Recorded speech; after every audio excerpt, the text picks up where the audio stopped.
अध्याय 2 भारतीय संविधान में अधिकार। परिचय। संविधान हमें केवल सरकार के विभिन्न अंगों की संरचना और उनके परस्पर अंतर्संबंधों के बारे में ही नहीं बताता। जैसा कि हमने पिछले अध्याय में पढ़ा, संविधान वह दस्तावेज है जो सरकार की शक्तियों पर अंकुश रखकर एक ऐसी प्रजातांत्रिक व्यवस्था की स्थापना करता है जिसमें सभी व्यक्तियों को कुछ अधिकार प्राप्त होते हैं। इस अध्याय में हम भारतीय संविधान में निहित मौलिक अधिकारों का अध्ययन करेंगे। संविधान के तीसरे भाग में मौलिक अधिकारों का वर्णन किया गया है। उसमें प्रत्येक मौलिक अधिकार के प्रयोग की सीमा का भी उल्लेख है। बीते हुए 6 दशकों में अधिकारों का स्वरूप परिवर्तित भी हुआ है और कुछ विस्तृत हो। इस अध्याय में आपको निम्न बातों का ज्ञान होगा। भारतीय संविधान कौन कौन से मौलिक अधिकार प्रदान करता है, उन अधिकारों को कैसे सुरक्षित किया जाता है, साथ उन अधिकारों की व्याख्या व सुरक्षा करने में न्यायपालिका की क्या भूमिका रही है, और मौलिक अधिकारों तथा राज्य के नीति निर्देशक तत्वों में क्या अंतर है। अधिकारों का महत्व। 1982 के एशियाई खेलों से पहले निर्माण कार्य के लिए सरकार ने कुछ ठेकेदारों की सेवाएं ली। अनेक फ्लाईओवरों और स्टेडियमों का निर्माण करना था और इसके लिए ठेकेदारों ने देश के विभिन्न भागों से बड़ी संख्या में गरीब मिस्त्री और मजदूरों की भर्ती की। लेकिन मजदूरों से कामकाज की दयनीय दशा में काम लिया गया। उन्हें सरकार द्वारा निर्धारित न्यूनतम मजदूरी से भी कम मजदूरी दी गई। समाज वैज्ञानिकों की एक टीम ने उनकी स्थिति का अध्ययन कर सर्वोच्च न्यायालय में एक याचिका दायर की। उन्होंने दलील दी कि तय की गई न्यूनतम मजदूरी से कम मजदूरी देना बेगार या बंधुआ मजदूरी जैसा है और नागरिकों को प्राप्त शोषण के विरुद्ध मौलिक अधिकार का उल्लंघन है। न्यायालय ने इस दलील को स्वीकार कर लिया और सरकार को निर्देश दिया कि वह इन हजारों मजदूरों को उनके काम के लिए तयशुदा मजदूरी दिलाए। मचल लालूंग को जब गिरफ्तार किया गया तब वह 23 वर्ष का था। लालूंग असम के मरेगांव जिले के चुवुरी गांव का रहने वाला था। उस पर आरोप था कि उसने किसी को गंभीर चोट पहुंचाई। मुकदमे की सुनवाई के दौरान उसे मानसिक रूप से काफी अस्वस्थ पाया गया और चिकित्सा के लिए तेजपुर के लोकप्रिय गोपीनाथ बोरदोलोई अस्पताल में एक कैदी के रूप में भर्ती करा दिया गया। वहां उसका सफलतापूर्वक इलाज किया गया। डॉक्टरों ने जेल अधिकारियों को 2 बार 1967, 1996 चिट्ठी भेजी कि लालूंग स्वस्थ है और उस पर मुकदमा चलाया जा सकता है, लेकिन किसी ने भी उस पर ध्यान नहीं दिया। लालूंग न्यायिक हिरासत में बना रहा। मचल लालूंग को जुलाई 2005 में जेल से छोड़ा गया।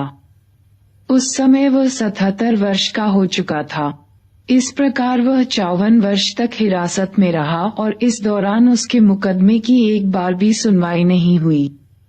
जब राष्ट्रीय मानवाधिकार आयोग द्वारा नियुक्त एक टीम ने राज्य में बंदियों का निरीक्षण किया तब जाकर लालूंग को स्वतंत्र होने का अवसर मिला। मचल का पूरा जीवन ही व्यर्थ बीत गया क्योंकि उसके मुकदमे की सुनवाई ही न हो सकी। हमारा संविधान सभी नागरिकों को जीवन और स्वतंत्रता का अधिकार देता है। इसका अर्थ है कि हर नागरिक को अपने मुकदमे की निष्पक्ष और त्वरित सुनवाई का अधिकार है। मचल लालूंग का मामला उस स्थिति का संकेत करता है जब संविधान द्वारा दिए गए अधिकार व्यवहार में प्राप्त नहीं होते। इसी प्रकार पहले उदाहरण में भी संवैधानिक अधिकारों का उल्लंघन दिखाई देता है, लेकिन उसे न्यायालय में चुनौती दी गई। इससे मजदूरों को उचित मजदूरी मिली जिसके वे हकदार थे। शोषण के विरुद्ध संवैधानिक अधिकार के कारण उन मजदूरों को न्याय मिल सका। अधिकारों का घोषणा पत्र। उपर्युक्त दोनों उदाहरणों से अधिकारों और उन्हें लागू किए जाने का महत्व पता चलता है। इसलिए अधिकतर लोकतांत्रिक देशों में नागरिकों के अधिकारों को संविधान में सूचीबद्ध कर दिया जाता है। प्रजातंत्र में यह सुनिश्चित होना चाहिए कि व्यक्तियों को कौन कौन से अधिकार प्राप्त हैं जिन्हें सरकार सदैव मान्यता देगी। संविधान द्वारा प्रदान किए गए और संरक्षित अधिकारों की ऐसी सूची को अधिकारों का घोषणापत्र कहते हैं।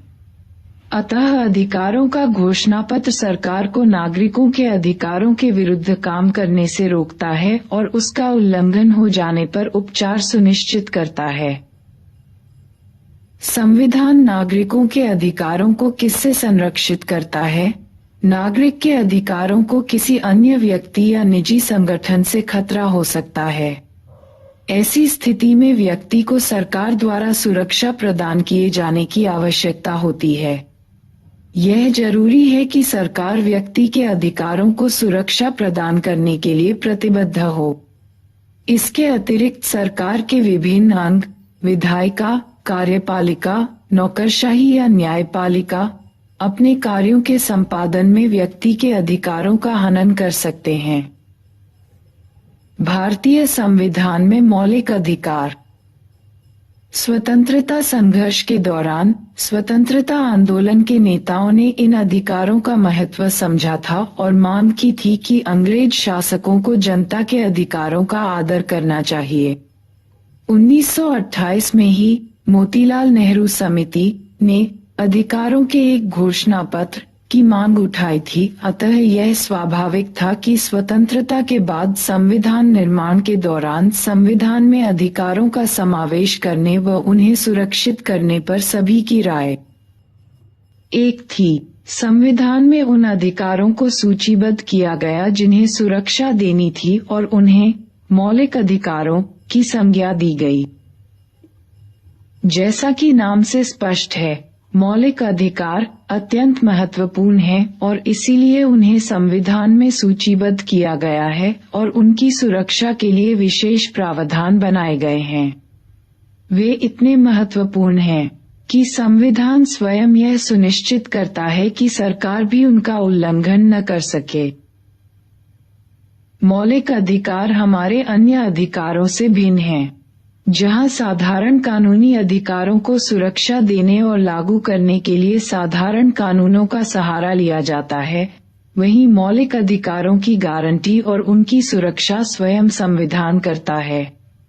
सामान्य अधिकारों को संसद कानून बनाकर परिवर्तित कर सकती है, लेकिन मौलिक अधिकारों में परिवर्तन के लिए संविधान में संशोधन करना पड़ता है। इसके अलावा सरकार का कोई भी अंग मौलिक अधिकारों के विरुद्ध कोई कार्य नहीं कर सकता। इस अध्याय में हम आगे पढ़ेंगे कि सरकार के कार्यों से मौलिक अधिकारों के हनन को की शक्ति और इसका उत्तरदायित्व न्यायपालिका के पास है। विधायिका या कार्यपालिका के किसी कार्य या निर्णय से यदि मौलिक अधिकारों का हनन होता है या उन पर अनुचित प्रतिबंध लगाया जाता है तो न्यायपालिका उसे अवैध घोषित कर सकती है। लेकिन मौलिक अधिकार निरंकुश या असीमित अधिकार नहीं है।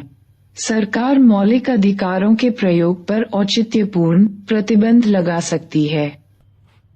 दक्षिण अफ्रीका के संविधान में अधिकारों का घोषणा पत्र। दक्षिण अफ्रीका का संविधान दिसंबर 1996 में लागू हुआ। इसे तब बनाया और लागू किया गया जब रंगभेद वाली सरकार के हटने के बाद दक्षिण अफ्रीका गृहयुद्ध के खतरे से जूझ रहा था। दक्षिण अफ्रीका के संविधान के अनुसार उसके अधिकारों का घोषणा पत्र दक्षिण अफ्रीका में प्रजातंत्र की आधारशिला है। यह नस्ल, लिंग, गर्भधारण, वैवाहिक स्थिति, जातीय या सामाजिक मूल, रंग, आयु, अपंगता, धर्म, अंतरात्मा, आस्था, संस्कृति, भाषा और जन्म के आधार पर भेदभाव वर्जित करता है। यह नागरिकों को संभवतः सबसे ज्यादा व्यापक अधिकार देता है। संवैधानिक अधिकारों को एक विशेष संवैधानिक न्यायालय लागू करता है। दक्षिण अफ्रीका के संविधान में सम्मिलित कुछ प्रमुख अधिकार निम्न हैं। ओम गरिमा का अधिकार, निजता का अधिकार, ओम श्रम संबंधी समुचित व्यवहार का अधिकार, स्वस्थ पर्यावरण और पर्यावरण संरक्षण का अधिकार। ओम समुचित आवास का अधिकार। ओम स्वास्थ्य सुविधाएं, भोजन, पानी और सामाजिक सुरक्षा का अधिकार। ओम बाल अधिकार। बुनियादी और उच्च शिक्षा का अधिकार। सांस्कृतिक, धार्मिक और भाषाई समुदायों का अधिकार। ओम सूचना प्राप्त करने का अधिकार। भारत का सावधान सिद्धांत और व्यवहार। रोकने की शक्ति और इसका उत्तरदायित्व न्यायपालिका के पास है। विधायिका या कार्यपालिका के किसी कार्य या निर्णय से यदि मौलिक अधिकारों का हनन होता है या उन पर अनुचित प्रतिबंध लगाया जाता है तो न्यायपालिका उसे अवैध घोषित कर सकती है। लेकिन मौलिक अधिकार निरंकुश या असीमित अधिकार नहीं है। सरकार मौलिक अधिकारों के प्रयोग पर औचित्यपूर्ण प्रतिबंध लगा सकती है। कहाँ पहुँचे, क्या समझे? भारतीय संविधान में मौलिक अधिकारों की तुलना दक्षिण अफ्रीका के संविधान में दिए गए अधिकारों के घोषणा पत्र से करें। उन अधिकारों की एक सूची बनाएं जो दोनों संविधानों में पाए जाते हों। दक्षिण अफ्रीका में हों पर भारत में नहीं। ओम दक्षिण अफ्रीका के संविधान में स्पष्ट रूप से दिए गए हों पर भारतीय संविधान में निहित माने जाते हैं। समता का अधिकार। निम्न दो स्थितियों पर विचार करें। ये काल्पनिक स्थितियां हैं, पर ऐसी बातें होती रहती हैं और आगे भी हो सकती हैं। क्या आपको उनमें मौलिक अधिकारों का उल्लंघन दिखाई देता है? स्वदेश कुमार अपने गांव गया। उसके साथ उसका एक दोस्त भी था। गांव के एक होटल में उन्हें चाय पीने की इच्छा हुई। दुकानदार स्वदेश कुमार को जानता था, पर उसके मित्र की जाति जानने के लिए उसने उसका नाम पूछा। उसके बाद दुकानदार ने स्वदेश कुमार को तो एक सुंदर कप में चाय दी, लेकिन उसके दोस्त की कुल्हड़ में चाय दी क्योंकि वह दलित था। टेलीविजन के एक चैनल में समाचार पढ़ने वाले कुल 10 सदस्यों में से केवल 4 को यह आदेश दिया गया कि आगे वे समाचार न पढ़ें। वे सभी महिलाएं थीं। इसका कारण यह बताया गया कि वे सभी 45 वर्ष की उम्र को पार कर चुकी हैं। लेकिन उस अवस्था को पार कर चुके 2 पुरुषों पर यह प्रतिबंध नहीं लगाया गया। भारत का संविधान भाग 3 मौलिक अधिकार। समता का अधिकार। एन कानून के समक्ष समानता। कानूनों के समान संरक्षण। धर्म, मूलवंश, जाति, लिंग या जन्मस्थान के आधार पर भेदभाव का निषेध। दुकानों, होटलों, कुओं, तालाबों, स्नान घाटों, सड़कों आदि में प्रवेश की समानता। रोजगार में अवसर की समानता। छुआछूत का अंत। उपाधियों का अंत। स्वतंत्रता का अधिकार। व्यक्तिगत स्वतंत्रता का अधिकार। भाषण और अभिव्यक्ति का। शांतिपूर्ण ढंग से जमा होने और सभा करने का। संगठित होने का। भारत में कहीं भी आने जाने का। भारत के किसी भी हिस्से में बसने और रहने का। कोई भी पेशा चुनने, व्यापार करने का। अपराधों के लिए दोष सिद्धि के संबंध में संरक्षण। जीवन की रक्षा और दैहिक स्वतंत्रता का अधिकार। शिक्षा का अधिकार। अभियुक्तों और सजा पाए लोगों के अधिकार। शोषण के विरुद्ध अधिकार। मानव के दुर्व्यापार और बंधुआ मजदूरी पर रोक। जोखिम वाले कामों में बच्चों से मजदूरी कराने पर रोक। धार्मिक स्वतंत्रता का अधिकार। आस्था और प्रार्थना की आजादी। धार्मिक मामलों के प्रबंधन। किसी विशिष्ट धर्म की अभिवृद्धि के लिए कर अदायगी की स्वतंत्रता। कुछ शिक्षा संस्थाओं में धार्मिक शिक्षा या उपासना में उपस्थित होने की स्वतंत्रता। सांस्कृतिक और शैक्षिकी अधिकार। एन अल्पसंख्यकों की भाषा और संस्कृति के संरक्षण का अधिकार। एन अल्पसंख्यकों को शैक्षिकी संस्थाएं स्थापित करने का अधिकार। संवैधानिक उपचारों का अधिकार। एन मौलिक अधिकारों को लागू करवाने के लिए न्यायालय में जाने का अधिकार। ये भेदभाव के स्पष्ट उदाहरण हैं। एक में जाति व दूसरे में लिंग के आधार पर भेदभाव किया गया। आपकी राय में क्या ऐसा भेदभाव उचित है? समता का अधिकार ऐसे और अन्य प्रकार के भेदभाव को समाप्त करने का प्रयास करता है। यह सार्वजनिक स्थलों जैसे दुकान, होटल, मनोरंजन स्थल, कुआं, स्नान घाट और पूजा स्थलों में समानता के आधार पर प्रवेश देता है। केवल धर्म, मूलवंश, जाति, लिंग, जन्म स्थान या इनमें से किसी के आधार पर प्रवेश में कोई भेदभाव नहीं हो सकता। यह उपर्युक्त आधारों पर लोक सेवाओं में भी कोई भेदभाव वर्जित करता है। यह अधिकार बहुत महत्वपूर्ण है क्योंकि पहले हमारे समाज में समानता के आधार पर प्रवेश नहीं दिया जाता था। छुआछूत की प्रथा असमानता का सबसे भद्दा रूप है। समता के अधिकार के द्वारा इसे समाप्त कर दिया गया। उसी अधिकार के अंतर्गत यह भी व्यवस्था की गई है कि केवल उन लोगों को छोड़कर जिन्होंने सेना या शिक्षा के क्षेत्र में गौरवपूर्ण उपलब्धि प्राप्त की है, राज्य किसी भी व्यक्ति को कोई उपाधि प्रदान नहीं करेगा।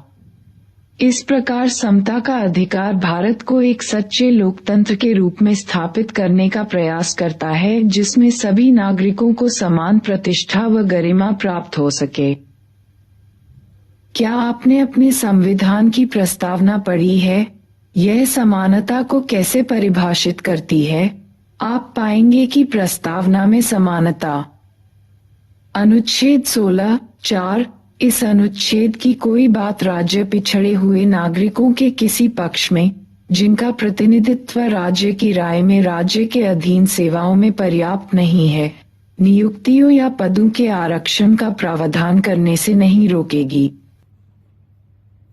के बारे में दो बातों का उल्लेख है: प्रतिष्ठा की समानता और अवसर की समानता। अवसर की समानता का अर्थ है कि समाज के सभी वर्गों को समान अवसर मिले। लेकिन जब समाज में अनेक सामाजिक विषमताएं व्याप्त हों, तो वहां समान अवसरों का क्या मतलब हो सकता है? संविधान स्पष्ट करता है कि सरकार बच्चों, महिलाओं तथा सामाजिक और शैक्षणिक रूप से पिछड़े वर्गों की बेहतरी के लिए विशेष योजनाएं व निर्णय लागू कर सकती है। आपने नौकरियों और स्कूलों में प्रवेश के लिए आरक्षण के बारे में अवश्य सुना होगा। आपको संभवतः आश्चर्य भी हुआ होगा कि समानता के सिद्धांत का पालन करने के बावजूद यहाँ आरक्षण क्यों है। वास्तव में संविधान का अनुच्छेद 16(4) साफ साफ कहता है कि आरक्षण जैसी नीति को समानता के अधिकार के उल्लंघन के रूप में नहीं देखा जा सकता। यदि आप संविधान की भावना देखें तो आप पाएंगे कि अवसर की समानता के अधिकार को पूरा करने के लिए यह जरूरी है। आप एक न्यायाधीश हैं। आपको ओडिशा के पुरी जिले के दलित समुदाय के एक सदस्य आदिबंधु से एक पोस्ट कार्ड मिलता है। उसमें लिखा है कि उसके समुदाय के पुरुषों ने उस प्रथा का पालन करने से इनकार कर दिया जिसके अनुसार उन्हें उच्च जातियों के विवाहोत्सव में दूल्हे और सभी मेहमानों के पैर धोने पड़ते थे। इसके बदले उस समुदाय की 4 महिलाओं को पीटा गया और उन्हें निर्वस्त्र करके घुमाया गया। पोस्टकार्ड लिखने वाले के अनुसार हमारे बच्चे शिक्षित हैं और वे उच्च जातियों के पुरुषों के पैर धोने, विवाह में भोज के बाद जूठन हटाने और बर्तन मांजने का परंपरागत काम करने को तैयार नहीं हैं। यह मानते हुए कि उपर्युक्त तथ्य सही है, आपको निर्णय करना है कि क्या इस घटना में मौलिक अधिकारों का उल्लंघन हुआ है। आप इसमें सरकार को क्या करने का आदेश देंगे? अनुच्छेद 21 जीवन और दैहिक स्वतंत्रता का संरक्षण। किसी व्यक्ति को उसके प्राण या दैहिक स्वतंत्रता से विधि द्वारा स्थापित प्रक्रिया के अनुसार ही वंचित किया जाएगा, अन्यथा नहीं। स्वतंत्रता का अधिकार। किसी भी लोकतंत्र में समता और स्वतंत्रता सबसे महत्वपूर्ण अधिकार है। इनमें से एक के बिना दूसरे की कल्पना नहीं की जा सकती। स्वतंत्रता का अर्थ है चिंतन, अभिव्यक्ति और कार्य करने की स्वतंत्रता। लेकिन स्वतंत्रता का यह अर्थ नहीं है कि हम जैसा चाहें वैसा करने लगा। यदि ऐसा करने की इजाजत दे दी जाए तो बहुत सारे लोग अपनी स्वतंत्रता का आनंद उठाने से वंचित हो जाएंगे। अतः स्वतंत्रता को इस प्रकार परिभाषित किया जाता है कि बिना किसी अन्य की स्वतंत्रता को नुकसान पहुंचाए और बिना कानून व्यवस्था को ठेस पहुंचाए प्रत्येक व्यक्ति अपनी अपनी स्वतंत्रता का आनंद ले सके। जीवन और व्यक्तिगत स्वतंत्रता का अधिकार। स्वतंत्रता के सबसे महत्वपूर्ण अधिकारों में जीवन और व्यक्तिगत स्वतंत्रता का अधिकार है। किसी भी नागरिक को कानून द्वारा निर्धारित प्रक्रिया का पालन किए बिना उसके जीवन और व्यक्तिगत स्वतंत्रता से वंचित नहीं किया जा सकता। इसका अर्थ यह है कि किसी भी व्यक्ति को बिना कारण बताए गिरफ्तार नहीं किया जा सकता। गिरफ्तार किए जाने पर उस व्यक्ति को अपने पसंदीदा वकील के माध्यम से अपना बचाव करने का अधिकार है। इसके अलावा पुलिस के लिए यह आवश्यक है कि वह अभियुक्त को 24 घंटे के अंदर निकटतम न्यायाधीश के सामने पेश करे। न्यायाधीश ही इस बात का निर्णय करेगा कि गिरफ्तार उचित है या नहीं। इस अधिकार द्वारा किसी व्यक्ति के जीवन को मनमाने ढंग से समाप्त करने के विरुद्ध ही गारंटी नहीं मिलती, बल्कि इसका दायरा और भी व्यापक है। सर्वोच्च न्यायालय के पिछले अनेक निर्णयों द्वारा इस अधिकार का दायरा बढ़ा है। सर्वोच्च न्यायालय के निर्णय के अनुसार इसमें शोषण से मुक्त और मानवीय गरिमापूर्ण जीवन जीने का अधिकार अंतर्निहित है। न्यायालय ने माना कि जीवन के अधिकार का अर्थ है कि व्यक्ति को आश्रय और आजीविका का भी अधिकार हो, क्योंकि इसके बिना कोई व्यक्ति जिंदा नहीं रह सकता। निवारक नजरबंदी। सामान्यतः किसी व्यक्ति को तब गिरफ्तार करते हैं जब उसने अपराध किया हो, पर इसके अपवाद भी हैं। कभी कभी किसी व्यक्ति को इस आशंका पर भी गिरफ्तार किया जा सकता है कि वह कोई गैर कानूनी कार्य करने वाला है और फिर उसे वर्णित प्रक्रिया का पालन किए बिना ही कुछ समय के लिए जेल भेजा जा सकता है। इसे ही निवारक नजरबंदी कहते हैं। इसका अर्थ यह हुआ कि यदि सरकार को लगे कि कोई व्यक्ति देश की कानून व्यवस्था या शांति और सुरक्षा के लिए खतरा बन सकता है तो वह उसे बंदी बना सकती है। लेकिन निवारक नजरबंदी अधिकतम 3 महीने के लिए ही हो सकती है। 3 महीने के बाद ऐसे मामले समीक्षा के लिए एक सलाहकार बोर्ड के समक्ष लाए जाते हैं। प्रत्यक्ष रूप से निवारक नजरबंदी सरकार के हाथ में असामाजिक तत्वों और राष्ट्रविद्रोही तत्वों से निपटने का एक हथियार है, लेकिन सरकार ने प्रायः इसका दुरुपयोग किया है। अनेक लोग यह मानते हैं कि इस कानून में कुछ ऐसे सुरक्षात्मक उपाय किए जाने चाहिए जिससे सामान्य नागरिकों के विरुद्ध अन्य किसी कारण से इसके दुरुपयोग को रोका जा सके। वास्तव में जीवन और व्यक्तिगत स्वतंत्रता के अधिकारों तथा निवारक नजरबंदी के प्रावधानों में परस्पर विरोधाभास है। अन्य स्वतंत्रताएं। आप देख सकते हैं कि स्वतंत्रता के अधिकार के अंतर्गत कुछ और अधिकार भी हैं, पर इनमें से कोई भी अधिकार निरंकुश नहीं है। इनमें से प्रत्येक के प्रयोग पर सरकार कुछ प्रतिबंध लगा सकती है। उदाहरण के तौर पर भाषण और अभिव्यक्ति की स्वतंत्रता पर कानून व्यवस्था, शांति और नैतिकता के आधार पर प्रतिबंध लगाए जा सकते हैं। सभा और सम्मेलन करने की स्वतंत्रता का प्रयोग करने पर यह शर्त है कि वह शांतिपूर्ण तथा बिना हथियारों के हो। सरकार किसी क्षेत्र में 5 या 5 से अधिक लोगों की सभा पर प्रतिबंध लगा सकती है। प्रशासन इस शक्ति का आसानी से दुरुपयोग कर सकता है। वह सरकार के किसी कार्य या नीति के विरुद्ध जनता को न्यायोचित विरोध प्रदर्शन करने की अनुमति देने से मना कर सकता है। लेकिन जनता अपने अधिकारों के प्रति सजग और सतर्क हो और प्रशासन के ऐसे कार्यों का विरोध करे तो इसके दुरुपयोग की संभावना कम हो जाती है। संविधान सभा में भी कुछ सदस्यों ने अधिकारों को प्रतिबंधित करने पर अपना असंतोष जताया था। मैं समझता हूं कि इनमें से अनेक मौलिक अधिकारों को एक सिपाही के दृष्टिकोण से बनाया गया है। आप देखेंगे कि काफी कम अधिकार दिए गए हैं और प्रत्येक अधिकार के बाद एक उपबंध जोड़ा गया है। लगभग प्रत्येक अनुच्छेद के बाद एक उपबंध है जो उन अधिकारों को पूरी तरह से वापस ले लेता है। मौलिक अधिकारों की हमारी क्या अवधारणा होनी चाहिए? हम उस प्रत्येक अधिकार को संविधान में पाना चाहते हैं जो हमारी जनता चाहती है। सोमनाथ लाहिड़ी, संविधान सभा के बाद विवाद, खंड 3, पृष्ठ 404, 29 अप्रैल 1947। आरोपी या अभियुक्त के अधिकार।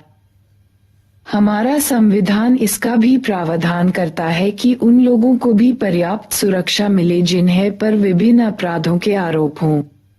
हम प्रायः ऐसा विश्वास कर लेते हैं कि जिस पर भी किसी अपराध का आरोप लगता है वह दोषी है। लेकिन जब तक न्यायालय किसी व्यक्ति को किसी अपराध का दोषी नहीं ठहराता तब तक उसे दोषी नहीं माना जा सकता। यह भी जरूरी है कि किसी अपराध के आरोपी को स्वयं को बचाने का समुचित अवसर मिलना चाहिए। न्यायालय में निष्पक्ष मुकदमे के लिए संविधान 3 अधिकारों की व्यवस्था करता है। किसी भी व्यक्ति को एक ही अपराध के लिए एक बार से ज्यादा सजा नहीं मिलेगी। कोई भी कानून किसी भी कार्य को पिछली तारीख से अपराध घोषित नहीं कर सकेगा और किसी भी व्यक्ति को स्वयं अपने विरुद्ध साक्ष्य देने के लिए नहीं कहा जा सकेगा। कहाँ पहुँचे, क्या समझे? क्या आप मानते हैं कि निम्न परिस्थितियां स्वतंत्रता के अधिकार पर प्रतिबंधों की मांग करती हैं? अपने उत्तर के समर्थन में तर्क दें। का शहर में सांप्रदायिक दंगों के बाद लोग शांति मार्च के लिए एकत्र हुए हैं। ख दलितों को मंदिर में प्रवेश की मनाही है। मंदिर में जबरदस्ती प्रवेश के लिए एक जुलूस का आयोजन किया जा रहा है। ग सैकड़ों आदिवासियों ने सड़क जाम कर दिया है। वे मांग कर रहे हैं कि कोई कारखाना बनाने के लिए ली गई उनकी जमीन वापस की जाए। घ किसी जाति की पंचायत की बैठक यह तय करने के लिए बुलाई गई कि जाति से बाहर विवाह करने के लिए एक नवदंपति को क्या दंड दिया जाए। शोषण के विरुद्ध अधिकार। अपने देश में करोड़ों लोग गरीब, दलित, शोषित और वंचित हैं या लोगों के द्वारा उनका शोषण हो सकता है।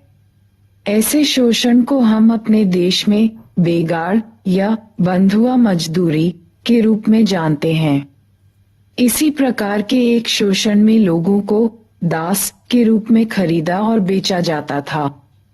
इन दोनों प्रकार के शोषणों पर संविधान प्रतिबंध लगाता है। पुराने समय में जमींदारों, सूदखोरों और अन्य धनी लोग बंधुआ मजदूरी करवाते थे। देश में अभी भी खासतौर से भट्ठे के काम में बंधुआ मजदूरी करवाई जाती है। अब इसे अपराध घोषित कर दिया गया है और वह कानून द्वारा दंडनीय है। संविधान के अनुसार 14 वर्ष से कम आयु के बच्चों को किसी कारखाने, खदान या अन्य किसी खतरनाक काम में नियोजित नहीं किया जाएगा। इस प्रकार बाल श्रम को अवैध बनाकर और शिक्षा को बच्चों का मौलिक अधिकार बनाकर शोषण के विरुद्ध संवैधानिक अधिकार को और अर्थपूर्ण बनाया गया है। धार्मिक स्वतंत्रता का अधिकार। अपने संविधान के अनुसार प्रत्येक व्यक्ति को अपनी पसंद के धर्म का पालन करने का अधिकार है। इस स्वतंत्रता को लोकतंत्र का प्रतीक माना जाता है। इतिहास गवाह है कि दुनिया के अनेक देशों के शासकों और राजाओं ने अपने अपने देश की जनता को धर्म की स्वतंत्रता का अधिकार नहीं दिया। शासकों से अलग धर्म को मानने वाले लोगों को या तो मार डाला गया या विवश किया गया कि वे शासकों द्वारा मान्य धर्म को स्वीकार कर लें। अतः लोकतंत्र में अपनी इच्छा के अनुसार धर्म पालन करने की स्वतंत्रता को हमेशा एक बुनियादी सिद्धांत के रूप में स्वीकार किया गया है। आस्था और प्रार्थना की स्वतंत्रता। भारत में प्रत्येक व्यक्ति को अपना धर्म चुनने और उसका पालन करने का अधिकार है। धार्मिक स्वतंत्रता में अंतःकरण की स्वतंत्रता भी समाहित है। इसका अर्थ है कि कोई व्यक्ति किसी भी धर्म को चुन सकता है या यह निर्णय भी ले सकता है कि वह किसी भी धर्म का पालन नहीं करेगा। धार्मिक स्वतंत्रता का यह भी अर्थ है कि सभी व्यक्तियों को अपने धर्म को अबाध रूप से मानने, उसके अनुसार आचरण करने और प्रचार करने का समान हक होगा। लेकिन धार्मिक स्वतंत्रता पर कुछ प्रतिबंध भी हैं। लोक व्यवस्था, नैतिकता और स्वास्थ्य के आधार पर सरकार धार्मिक स्वतंत्रता पर प्रतिबंध लगा सकती है। धार्मिक स्वतंत्रता का अधिकार असीमित नहीं है। कुछ सामाजिक बुराइयों को दूर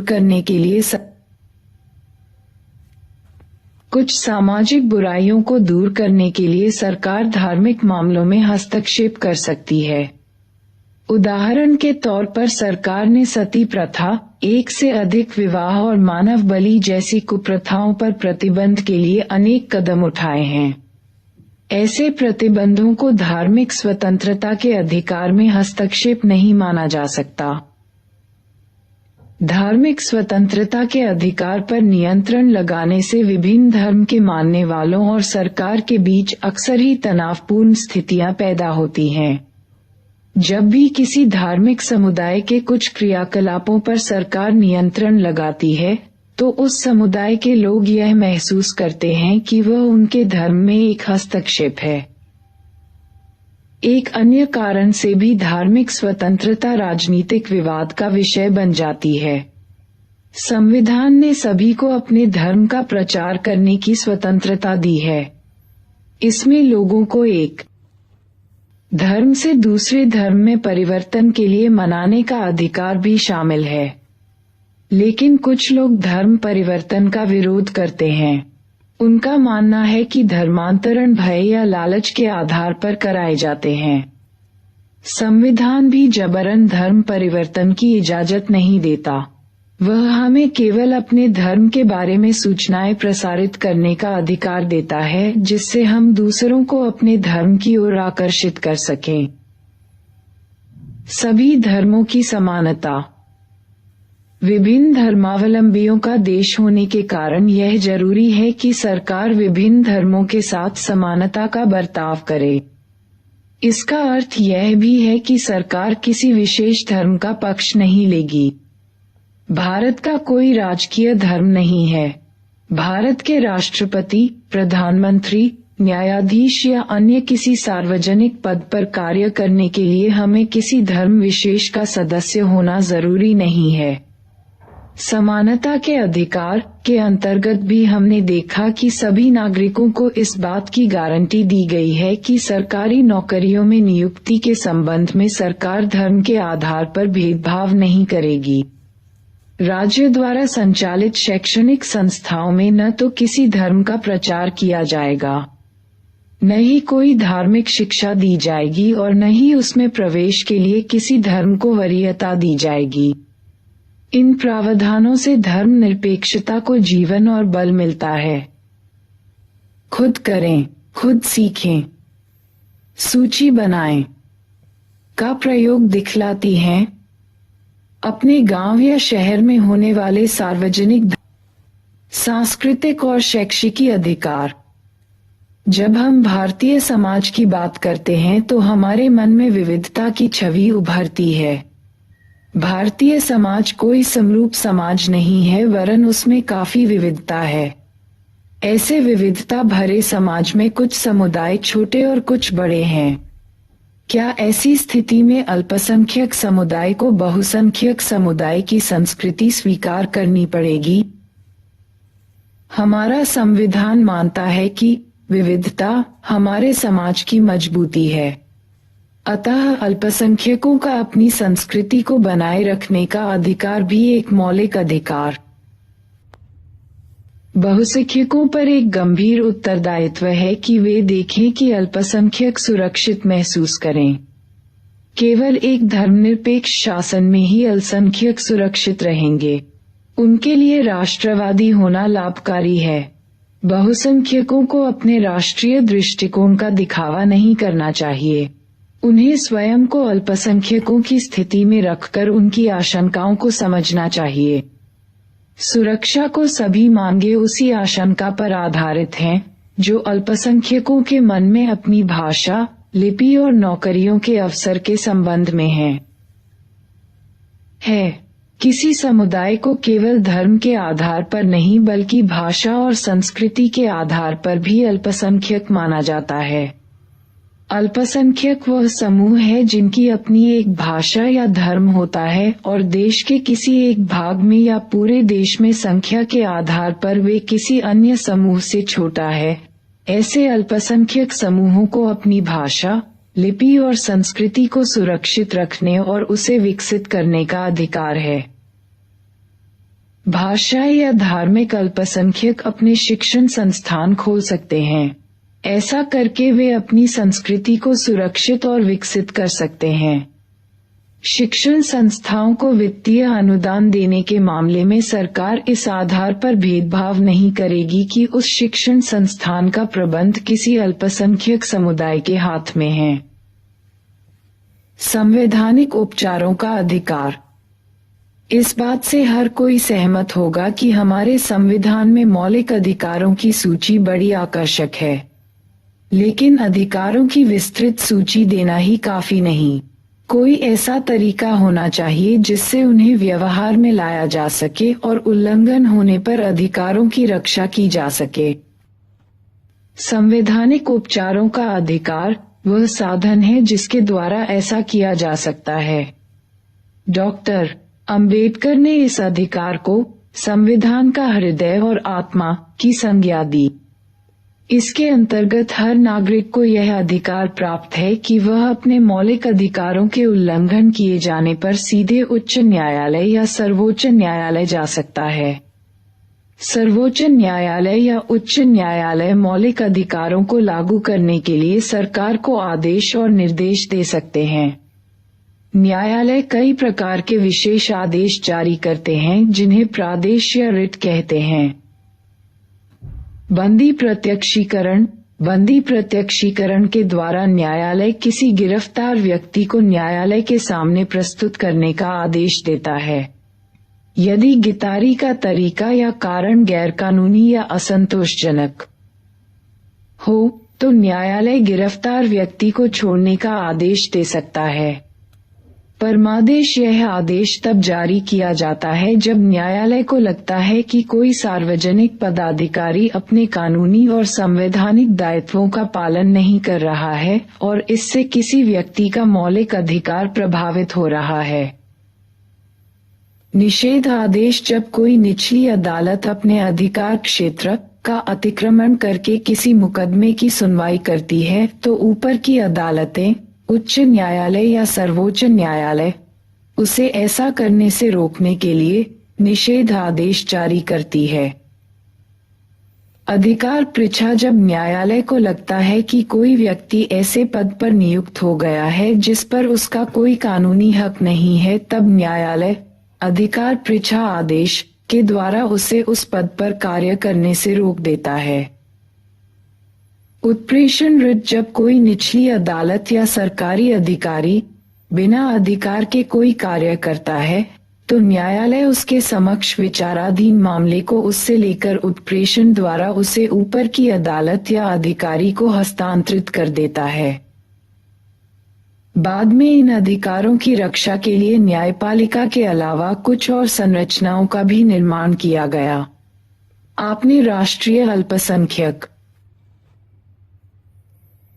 आयोग, राष्ट्रीय महिला आयोग, राष्ट्रीय अनुसूचित जाति आयोग आदि के बारे में सुना होगा। ये संस्थाएं क्रमशः अल्पसंख्यकों, महिलाओं और दलितों के अधिकारों की रक्षा करती हैं। इसके अतिरिक्त मौलिक अधिकारों और अन्य अधिकारों की रक्षा करने के लिए कानून द्वारा राष्ट्रीय मानवाधिकार आयोग का भी गठन किया गया है। राष्ट्रीय मानवाधिकार आयोग किसी भी संविधान द्वारा प्रदान किए गए अधिकारों की असली पहचान तब होती है जब उन्हें लागू किया जाता है। समाज के गरीब, अशिक्षित और कमजोर तबके के लोगों को अपने अधिकारों को प्रयोग करने की स्वतंत्रता होनी चाहिए।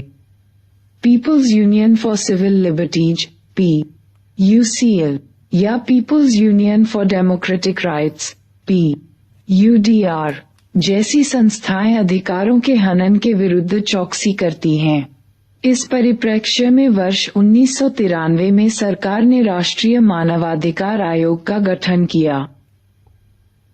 राष्ट्रीय मानवाधिकार आयोग में सर्वोच्च न्यायालय का एक पूर्व मुख्य न्यायाधीश, किसी उच्च न्यायालय का एक पूर्व मुख्य न्यायाधीश तथा मानवाधिकारों के संबंध में ज्ञान या व्यवहारिक अनुभव रखने वाले 2 और सदस्य होते हैं।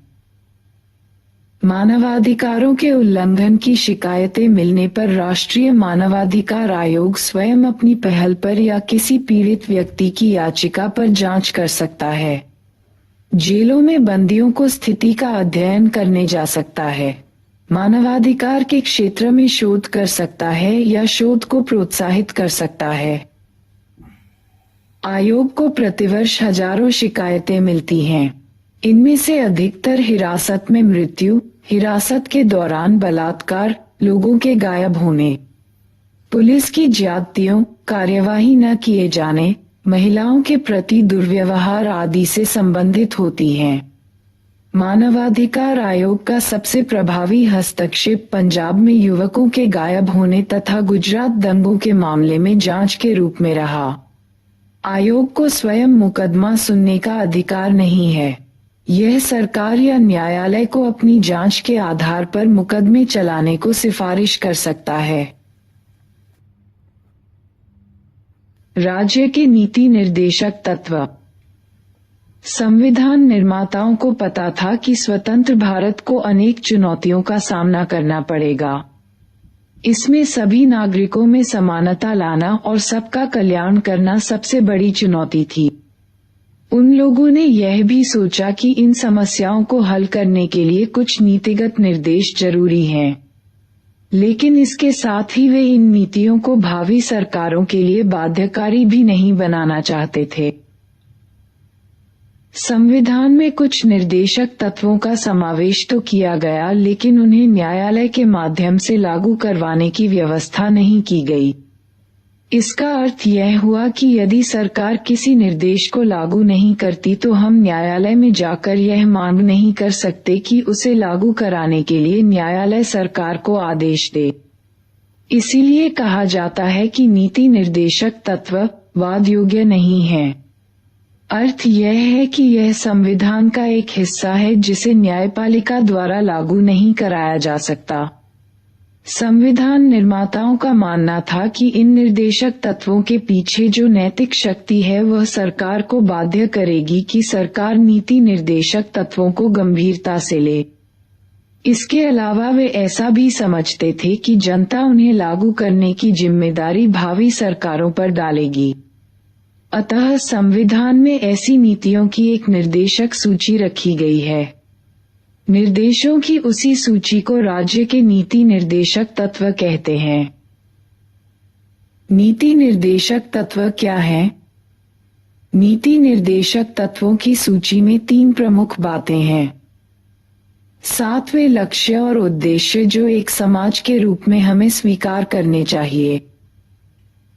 7 वे अधिकार जो नागरिकों को मौलिक अधिकारों के अलावा मिलने चाहिए। वे नीतियां जिन्हें सरकार को स्वीकार करना चाहिए। नीति निर्देशक तत्वों को देखने से आपको संविधान निर्माताओं की भारत की कल्पना का आभास होगा। समय समय पर सरकार ने कुछ नीति निर्देशक तत्वों को लागू करने का प्रयास किया। अनेक जमींदारी उन्मूलन कानून, बैंकों का राष्ट्रीयकरण, कई फैक्ट्री अधिनियम, न्यूनतम मजदूरी निर्धारण, कुटीर और लघु उद्योगों को प्रोत्साहन तथा अनुसूचित जाति और अनुसूचित जनजातियों के उन्नयन के लिए आरक्षण आदि इन प्रयासों को दर्शाते हैं। नीति निर्देशक तत्वों को लागू करने के प्रयास में शिक्षा का अधिकार, पूरे देश में पंचायती राज व्यवस्था लागू करना, रोजगार गारंटी योजना के अंतर्गत काम का सीमित अधिकार, स्कूली बच्चों के लिए दोपहर के भोजन की योजना आदि सम्मिलित हैं। नागरिकों के मौलिक कर्तव्य। वर्ष 1976 में संविधान का 42वां संशोधन किया गया।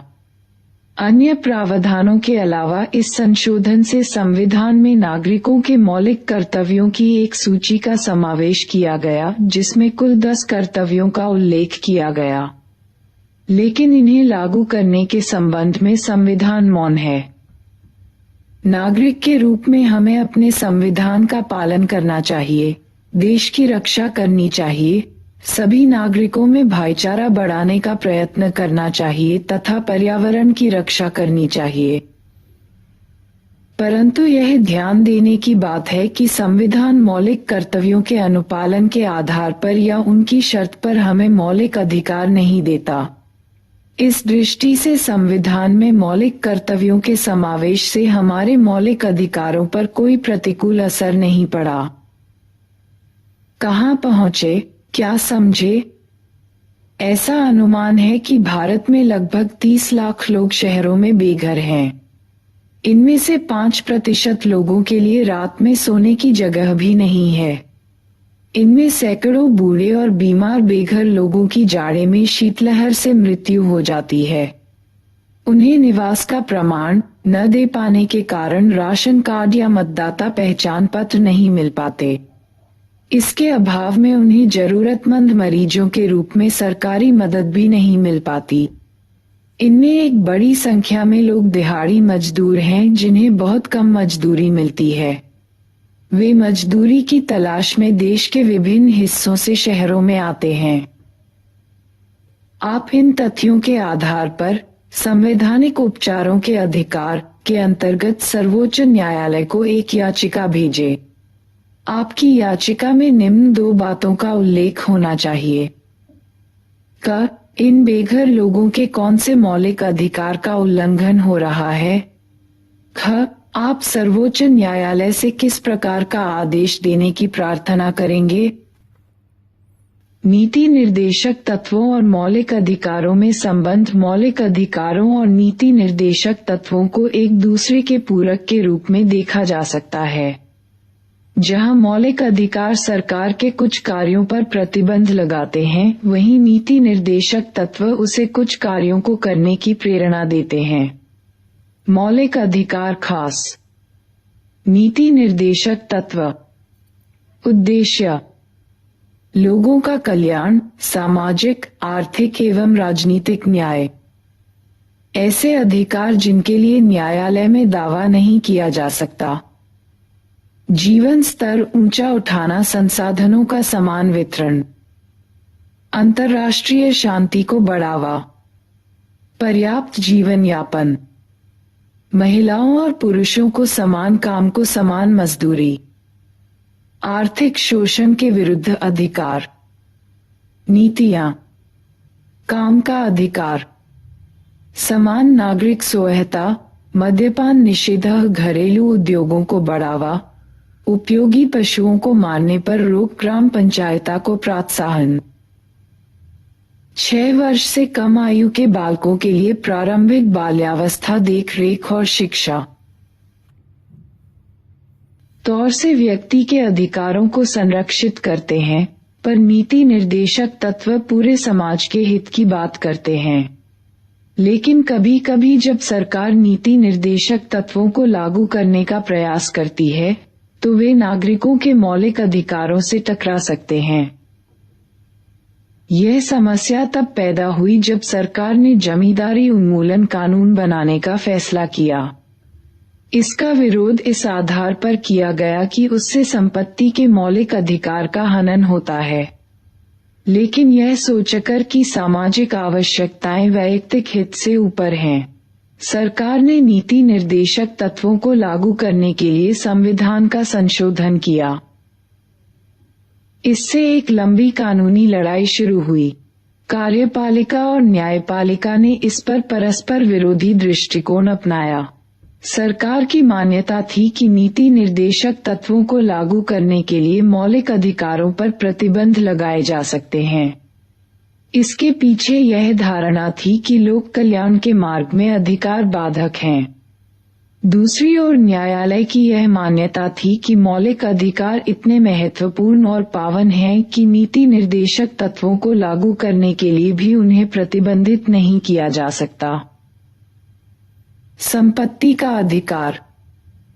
मौलिक अधिकारों और नीति निर्देशक तत्वों के मध्य संबंधों पर उठे विवाद के पीछे एक महत्वपूर्ण कारण था। मूल संविधान में संपत्ति अर्जन, स्वामित्व और संरक्षण का मौलिक अधिकार दिया गया था, लेकिन संविधान में स्पष्ट कहा गया था कि सरकार लोक कल्याण के लिए संपत्ति का अधिग्रहण कर सकती है। 1950 से ही सरकार ने अनेक ऐसे कानून बनाए जिससे संपत्ति के अधिकार पर प्रतिबंध लगा। मौलिक अधिकारों और नीति निर्देशक तत्वों के मध्य विवाद के केंद्र में यही अधिकार था। आखिरकार 1973 में सर्वोच्च न्यायालय ने अपने निर्णय में संपत्ति के अधिकार को संविधान के मूल ढांचे का तत्व नहीं माना और कहा कि संसद को संविधान का संशोधन करके इसे प्रतिबंधित करने का अधिकार है। 1978 में जनता पार्टी की सरकार ने 44वें संविधान संशोधन के द्वारा संपत्ति के अधिकार को मौलिक अधिकारों की सूची से निकाल दिया और संविधान के अनुच्छेद 300 के अंतर्गत उसे एक सामान्य कानूनी अधिकार बना दिया। आपकी राय में संपत्ति के अधिकार को मौलिक अधिकार से कानूनी अधिकार बनाने से क्या फर्क पड़ता है? इसने एक और भी जटिल वाद विवाद को जन्म दिया। वह संविधान के संशोधन से संबंधित था। सरकार का मत था कि संसद संविधान के किसी भी अंश या प्रावधान में संशोधन कर सकती है। न्यायपालिका का कहना था कि संसद कोई ऐसा संशोधन नहीं कर सकती जो मौलिक अधिकारों का उल्लंघन करता हो। यह विवाद सर्वोच्च न्यायालय द्वारा केशवानंद भारती मुकदमे में दिए गए एक महत्वपूर्ण निर्णय से समाप्त हुआ। इसमें निर्णय देते हुए न्यायालय ने यह कहा कि संविधान की कुछ मूल ढांचागत विशेषताएं हैं और संसद उनमें कोई परिवर्तन नहीं कर सकती।